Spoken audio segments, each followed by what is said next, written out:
নমস্কার ফ্রেন্ডস, শ্রী শ্রী সারদা মায়ের এই পুস্তক থেকে আমি সারদা মায়ের প্রতি আমার ভক্তিযুক্ত প্রণাম দিয়ে আজ ঠাকুর ও ঠাকুরানী এই অংশটি পাঠ করব।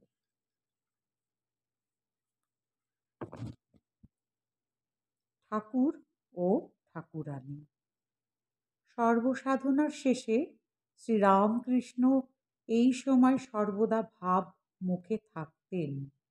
দিন রাত্রির অধিকাংশই ঈশ্বরীয় ভাব ও প্রসঙ্গে কাটিয়া যাইত।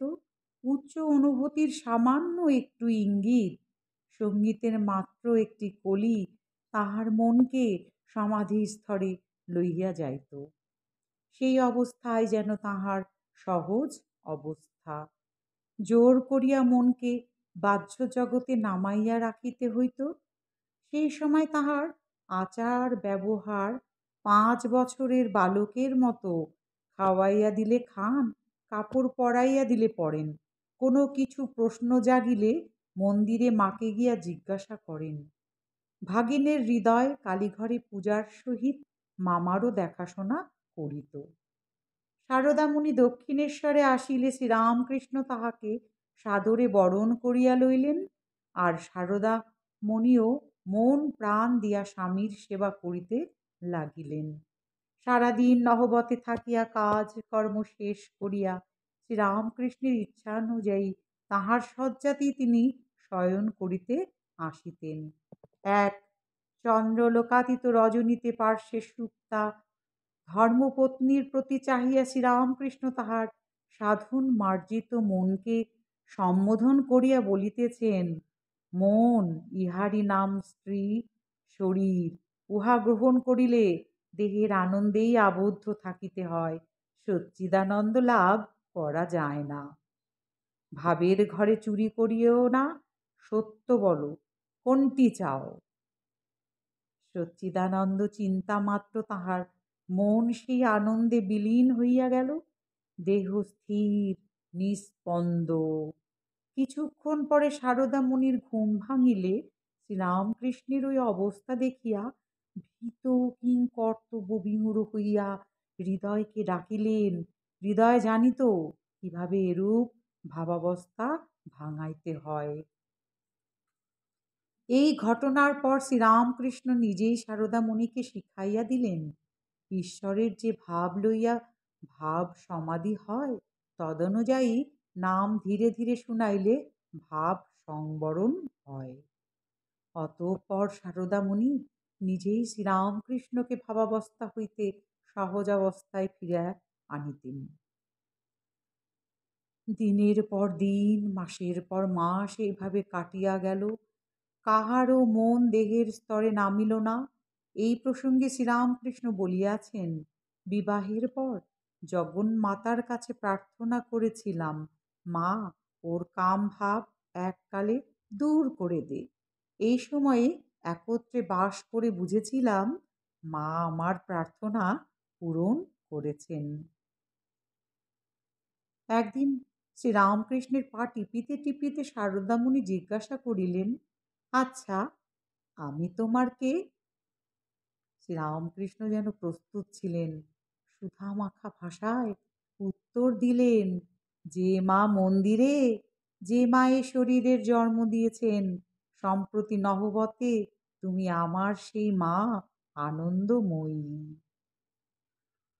শ্রীরামকৃষ্ণের কখনো ইচ্ছা হইত প্রকৃতি বেশে সাজিবেন, সারদামণি তাহাকে বস্ত্রালঙ্কারে মনের মতন সাজাইয়া দিতেন ও দুইজনে সখী ভাবে ভাবিত হইয়া আপনাদিগকে জগন্মাতার দাসী জ্ঞান করিতেন। সাধনার প্রথম অবস্থায় শ্রীরামকৃষ্ণ সীতারূপ দর্শন করেন। তাহার হাতে ডায়মন্ড কাটা বালা দেখিয়াছিলেন। হৃদয়ের বাক্সে তাহার কিছু টাকা ছিল, সেই টাকায় ঐরূপ বালা গড়াইয়া সারদামণিকে পরিতে দিয়া হৃদয়কে বলিলেন, ওরে হৃদু, ওর সঙ্গে আমার এই সম্পর্ক। বালা পড়িয়া সারদামণির খুব আনন্দ হইল। জ্যৈষ্ঠের অমাবস্যা। শ্রীমন্দিরে আজ ফলহারিণী কালী পূজার সমারোহ। শ্রীরামকৃষ্ণের মনে জাগিয়াছে এক নতুন পূজার সংকল্প। হৃদয়কে ডাকিয়া ষোড়শোপচারে দেবী পূজার সকল আয়োজন প্রস্তুত রাখিতে বলিলেন। পূজা হইবে তাহার নিজের ঘরে। সারদামণিও যাহাতে পূজাকালে উপস্থিত থাকেন তাহার নির্দেশও দিলেন। অমানিসার প্রথম প্রহর অতীত হইয়াছে। শ্রীরামকৃষ্ণ সারদামণি দেবীকে ডাকিয়া পাঠাইলেন। তিনি আসিয়া দেখেন পূজার আয়োজন সম্পূর্ণ। পূর্বাশ্ব পূজকের সম্মুখে দেবীর আলপনা দেওয়া পিঁড়ি। শ্রীরামকৃষ্ণ তাহাকে সেইখানে বসিতে ইঙ্গিত করিলেন। মন্ত্রমুগ্ধার মতো তিনি পশ্চিমাস্যা হইয়া দেবীর আসনে উপবেশন করিলেন। তিনি কি করিতেছেন, কেন করিতেছেন, কিছুই বুঝিতেছেন না। শ্রীরামকৃষ্ণ তাহাকে মন্ত্রপুত বাড়ি দ্বারা অভিষিক্ত করিয়া তাহার অন্তর্নিহিত দিব্যশক্তি উদ্ভূত করিবার জন্য প্রার্থনা করিতে লাগিলেন। ওই সর্বশক্তির অধীশ্বরী মাতা ত্রিপুরা সুন্দরী, সিদ্ধি দ্বার উন্মুক্ত কর, ইহার শরীর মন পবিত্র করিয়া ইহাতে আবির্ভূত হইয়া সর্বকল্যাণ সাধন কর। সারদা দেবী বাহ্য জ্ঞান শূন্য হইয়া চিত্তার্পিত তাবৎ বসিয়া রহিলেন। শ্রীরামকৃষ্ণ সাক্ষাৎ দেবীজ্ঞানে ষোড়শোপচারের সেই মাতৃমূর্তির পূজা করিলেন। ভোগ নিবেদন করিয়া কিয়দংশ দেবীর মুখে দিলেন। সারদা দেবী সমাধিস্থতা। শ্রীরামকৃষ্ণ অর্ধবাচ্যদশায় মন্ত্র উচ্চারণ করিতে করিতে সমাধি মগ্ন। উভয়ে আত্মস্বরূপে একই ভূত। কতক্ষণ কাটিয়া গেল, নিশার দ্বিতীয় প্রহর বহুক্ষণ অতীত। শ্রীরামকৃষ্ণের বাহ্য সংজ্ঞার লক্ষণ প্রকাশ পাইতেছে। অর্ধাবাচ্য দশায় তিনি দেবীর চরণে আত্মনিবেদন করিলেন এবং সুদীর্ঘ সাধনার ফলরাশির সহিত জপের মালাও তাহার পাদপদ্মে চিরকালের জন্য বিসর্জন করিয়া প্রণাম করিলেন। সর্বমঙ্গল মঙ্গালে শিবে সর্বার্থ সাধিকে শরণ্যে ত্র্যম্বকে গৌরী নারায়ণী নমস্তুতে। মূর্তিমতী বিদ্যারূপিণী মানবীর দেহাবলম্বনে দেবী উপাসনায় শ্রীরামকৃষ্ণের সকল সাধনা শেষ। আর সারদা দেবীর শুদ্ধ দেহ ও মনের আধারে যুগধর্ম পালনী মহাশক্তি শ্রী শ্রী মায়ের জীবন আরম্ভ।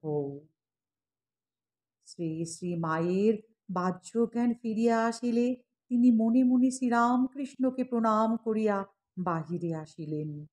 আজ তাহার মনের কি ভাব, কি অনুভূতি, কে তাহা নির্ণয় করিবে? এই মহাপূজার পরও ৫-৬ মাস শ্রীশ্রীমা সারাদিন নহবতে থাকিয়া কাজ কর্ম সমাপনান্তে রাত্রে শ্রীরামকৃষ্ণের শয্যাস্পার্শ্বে শয়ন করিতে আসিতেন। শ্রীরামকৃষ্ণ তাহার কাছে আধ্যাত্মিক রাজ্যের সাধন ভজনের কথা বলিতে লাগিতেন। শ্রীশ্রীমাও উহা তন্মনস্ক হইয়া শুনিতেন। ওই সকল প্রসঙ্গ করিতে করিতে শ্রীরামকৃষ্ণের মন তদনুযায়ী উচ্চভূমিতে চলিয়া গিয়া সমাধিমগ্ন হইল। শ্রীশ্রীমা পূর্বশিক্ষা অনুযায়ী দেবদেবীর নাম শুনাইয়া তাহার সমাধি ভাঙাইতেন। এইভাবেই চলিয়াছে। একদিন শ্রীরামকৃষ্ণ লক্ষ্য করলেন রাত্রে প্রায় সারাক্ষণই শ্রীশ্রীমাকে সচকিত থাকিতে হয়। তিনি মোটেই ঘুমাইতে পারেন না। অতঃপর শ্রীরামকৃষ্ণেরই নির্দেশে শ্রী শ্রী মা নহবতে বিশ্রাম করিতে যাইতেন। নহবতে নিচের তলার ছোট ঘরখানিতে সারা দিন কাটাইতে শ্রীশ্রীমায়ের খুবই কষ্ট হইত। শরীরও ভালো থাকিত না।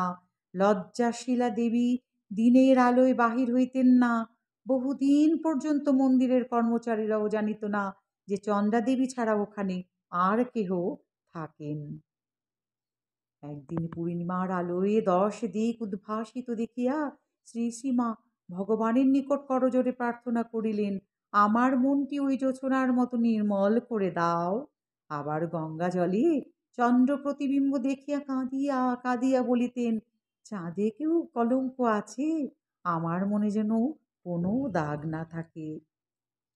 প্রায় ১.৫ বৎসর দক্ষিণেশ্বরের শুশ্রূষা ঠাকুরানী ও পতিদেবতার সেবায় নূতন করে জীবনের আস্বাদ লাভ করিয়া পূজার পর শ্রীশ্রীমা কামারপুকুর হইয়া জয়রামবাটি পৌঁছিলেন ও জনক জননীর সেবায় আত্মনিয়োগ করিলেন। বহুদিন পরে স্বামীর নিকট হইতে প্রত্যাগতা কন্যাকে কাছে পাইয়া শ্যামাসুন্দরী খুবই আনন্দিতা হইলেন, কিন্তু মাঝে মাঝে দুঃখ করিয়া বলিতেন, আহা, মেয়েটার কি কপাল! এত বড়টি হলো, এখনো মা ডাক শুনলেনি। শ্রীরামকৃষ্ণ এই কথা শুনিয়া পরে বলিয়াছিলেন, ও এত মা ডাক শুনবে যে তার জ্বালায় অস্থির হয়ে উঠবে। শ্রীরামকৃষ্ণ তো জানতেন যে সারদা মা কি হতে চলেছেন ভবিষ্যতে, তাই তিনি শাশুড়ি মাতা ঠাকুরনের কথা শুনে বললেন যে ও এত মা ডাক শুনবে যে শেষে মা ডাকের জ্বালায় অস্থির হয়ে উঠবে। সুখে দুঃখে আরও কয়েক মাস এইভাবেই কাটিয়া গেল।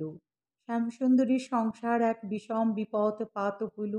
দরিদ্র পরিবারটিকে অকুল সাগরে ভাসাইয়া রামচন্দ্র পরলোক গমন করিলেন। মাতা ও কন্যা একযোগে কত কাঁদিলেন, কিন্তু নিষ্ঠুর সংসারে শোক করিবার অবসর নাই। এতগুলি ছেলে মেয়ে, কে ইহাদের দেখিবে? কে তাহাদের মুখে অন্ন যোগাইবে? দরিদ্র তাহার করাল মূর্তিতে শান্তির কুটিরখানি ছাইয়া ফেলিল। শ্যামাসুন্দরীর শরীর বেশ সবল ছিল, তিনি সংসারে সকল দায়িত্ব মাথা পাতিয়া লইলেন। শ্রী শ্রী মাও এই চরম বিপদের দিনে শান্ত সাহসে তাহার পাশে দাঁড়াইয়া জননীর পরিশ্রম যথাসম্ভব লাঘব করিবার চেষ্টা করিতেন। জমি জমা হইতে যে সামান্য আয় হইত, দেখাশোনার অভাবে তাহাও হ্রাস পাইতে লাগিল। ছেলেগুলি ছোট, তাহাদের কিছু করিবার বয়স হয় নাই। উপায়ান্তর না দেখিয়া শ্যামাসুন্দরী প্রতিবেশীদের ধান ভানার কাজ লইলেন। শ্রী শ্রী মাও তাহাকে সাহায্য করিতেন। তদুপরি ভাই বোনগুলির দেখাশোনা করিয়া এবং সরলা বিপন্ন জননীকে সময়োপযোগী পরামর্শ দিয়া তিনি এই বিপদ কাটাইয়া উঠিতে তাহাকে যথেষ্ট সহায়তা করেন। তো আজকে এই যে অংশটি আমি পড়লাম ঠাকুর ও ঠাকুরানী, এখানেই শেষ হলো। আর আমরা ক্রমশ সারদা মায়ের, শ্রী শ্রী সারদা মায়ের শান্ত স্বভাব অথচ কত বুদ্ধি দীপ্তর সঙ্গে তিনি তার ভাই বোনদের, তার শ্বশুরালয়, সর্বোপরি তার স্বামী শ্রী শ্রী রামকৃষ্ণ পরমহংসদেবকে কীভাবে তিনি সমীহ করে চলতেন, সমস্ত কিছু দায় দায়িত্ব শ্রী শ্রী রামকৃষ্ণ এই জগতের সকল ছেলে মেয়ের ডাক শোনানোর উপযোগী করে তুলেছিলেন সারদা মাকে, আর সারদা মাও তেমনটি তৈরি হয়েছিলেন। তো কেমন লাগলো ফ্রেন্ডস? যদি ভালো লেগে থাকে তাহলে তো আমি তো পাঠ করতেই থাকি, তো অবশ্যই তোমরা শুনতে পাবে। বাকি এই বই থেকে যতগুলোই অংশ রয়েছে আমি এক এক করে পাঠ করব, তোমাদের ভালো লাগলে তোমরা অবশ্যই শুনবে। তো ভিডিওটি আজকে আর দীর্ঘ করছি না। মায়ের প্রতি আমার, শ্রী শ্রী ঠাকুরের প্রতি আমার প্রণাম। আপনারা সকলেই ভালো থাকবে। আবার তোমাদের আমি আপনি বলে ফেলেছি, ডোন্ট মাইন্ড। সকলে ভালো থেকো। পরবর্তী ভিডিওতে দেখা হচ্ছে। টাটা। সকলে ভালো থেকো, ভালো থেকো, ভালো থেকো।